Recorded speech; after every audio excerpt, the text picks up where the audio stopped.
हरे कृष्ण दोस्तों, श्रीमद् भगवत गीता यथारूप अध्याय 13 प्रकृति पुरुष तथा चेतना।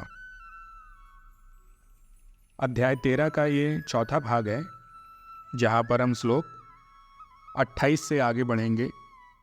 इसके पहले वाले 3 भाग में हमने श्लोक 1 से लेकर श्लोक 27 तक पूर्ण किया था। चलिए आगे बढ़ते हैं। इस श्लोक में भगवान श्री कृष्ण ने अर्जुन को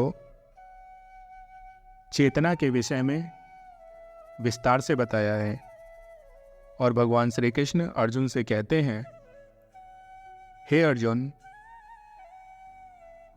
जो व्यक्ति परमात्मा को समस्त शरीरों में आत्मा के साथ देखता है और ये समझता है कि इस नश्वर शरीर के भीतर ना तो आत्मा और ना ही परमात्मा कभी भी नष्ट हो सकते हैं, ऐसा व्यक्ति ही वास्तव में ज्ञानी होता है। जो व्यक्ति परमात्मा को सभी जगह और सभी जीव के अंदर एक समान रूप में देखता है, वह अपने मन के द्वारा कभी भी अपने को नष्ट नहीं करता। इस प्रकार ऐसा व्यक्ति दिव्य गंतव्य को प्राप्त करता है। हे अर्जुन, जो व्यक्ति यह देखता है कि सारे कार्य शरीर के द्वारा संपन्न किए जा रहे हैं, जिसकी उत्पत्ति प्रकृति से हुई है, जो ये देखता है कि आत्मा कुछ भी नहीं करता, वास्तव में वही व्यक्ति ज्ञानी होता है। हे अर्जुन, जब विवेकवान व्यक्ति अलग अलग भौतिक शरीरों के कारण विभिन्न स्वरूपों को देखना बंद कर देता है और यह देखता है कि किस प्रकार जीव सभी जगह फैले हुए हैं, वास्तव में वही व्यक्ति ब्रह्म बोध को प्राप्त कर सकता है, अर्थात भगवत धाम को प्राप्त कर सकता है। हे अर्जुन, ज्ञानी पुरुष यह देख सकते हैं कि अविनाशी आत्मा दिव्य, शाश्वत तथा गुणों से बहुत दूर है।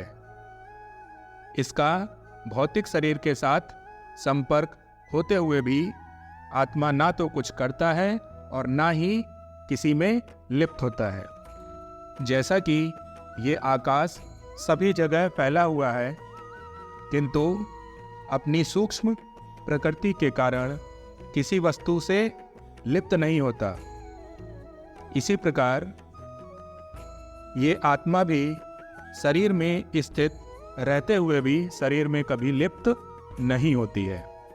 हे अर्जुन, जिस प्रकार सूर्य अकेले ही इस सारे ब्रह्मांड को प्रकाशित करता है, उसी प्रकार शरीर के भीतर स्थित एक आत्मा सारे शरीर को चेतना से प्रकाशित करता रहता है।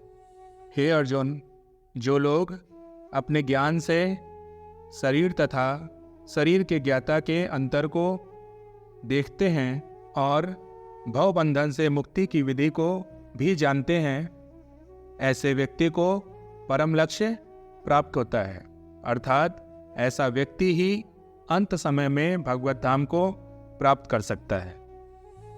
इसीलिए मैं तुमसे कहता हूँ अर्जुन, तुम मेरी शरण में आओ, मेरी भक्ति करो, मेरी पूजा करो, अपनी सारी बुद्धि मुझ में लगाओ। इस प्रकार तुम अंत समय में मुझ भगवत धाम को प्राप्त कर सकते हो। इस प्रकार हमने अध्याय 13 में प्रकृति पुरुष तथा चेतना के विषय में विस्तार से जाना। इसके बाद हम अध्याय 14 शुरू करेंगे, जहाँ पर भगवान श्री कृष्ण ने प्रकृति के 3 गुणों के विषय में विस्तार से बताया है। तब तक के लिए आप हमारे साथ बने रहिए, भगवत गीता का आनंद लीजिए, सुनिए और सुनाइए। यही वो ज्ञान है जो मानव जीवन को सही राह दिखाता है, जीवन जीने का सही तरीका बताता है।